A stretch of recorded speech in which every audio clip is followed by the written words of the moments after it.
Hi, welcome to a special edition of Education Matters. I'm here with Dr. Bari Erlichson, Hello. Assistant Commissioner with New Jersey Department of Ed. Welcome. Thank you very much. We're going to be talking about PARCC in a series of episodes. This episode we're going to talk about testing in general, but before I get into testing in New Jersey, what does PARCC stand for? You know, it's been a big controversy. PARCC stands for the Partnership for Assessment of Readiness in College and Careers. All right, before I move on, and PARCC is a test that is new last spring we implemented it, but testing is not really, statewide testing is not new. Oh, it's not new. It's not new. We've been testing since the early 80s, particularly in high school. Our test programs grew in accordance with federal law to be once in 4th grade, 8th grade, and then in high school, and then with No Child Left Behind more than a decade ago, it grew to the grade level testing, grades 3 to 8 and in high school in language, arts, and math. And we also test in science once in the elementary school, once in the middle school, and once in the high school. And those are the contours of what is required by federal law. And the test that most recently that we had was called HESPA and NJAS. Yep. And all those tests. What does the PARCC exam give that might be a little bit different than those other exams? Right. Well, NJASC and HESPA were language, arts, and math tests that were aligned to our older standards, the core curriculum content standards.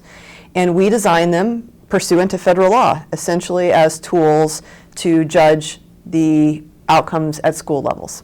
So what percentage of the school's population was proficient, what percent was partially proficient. And those tests did well at that type of analysis.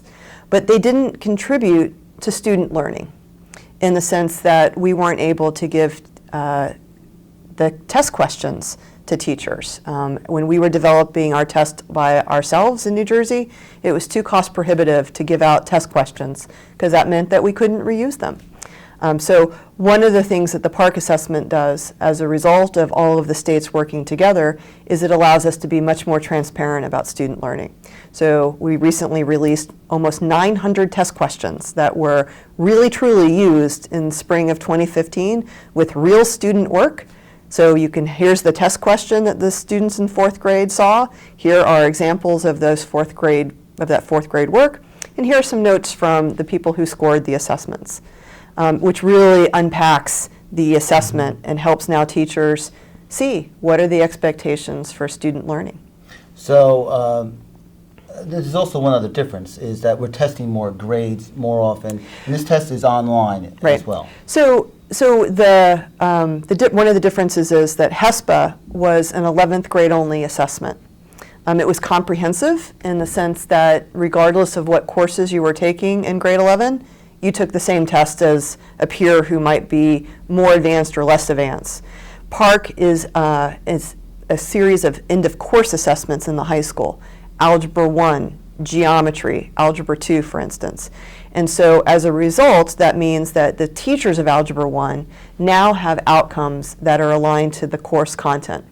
And this is very similar, if you can imagine, to advanced placement classes, those AP classes, where there's the AP Calculus class and there's an AP Calculus test that's aligned to the course content. This expands that type of alignment to the courses that lead to the rigor of AP, and it allows us to expand those kinds of alignments to the courses for students who may not get to advanced placement work. Okay, I'd like to end this segment and thank Dr. Erlichson. The next segment, we'll be talking about some other issues.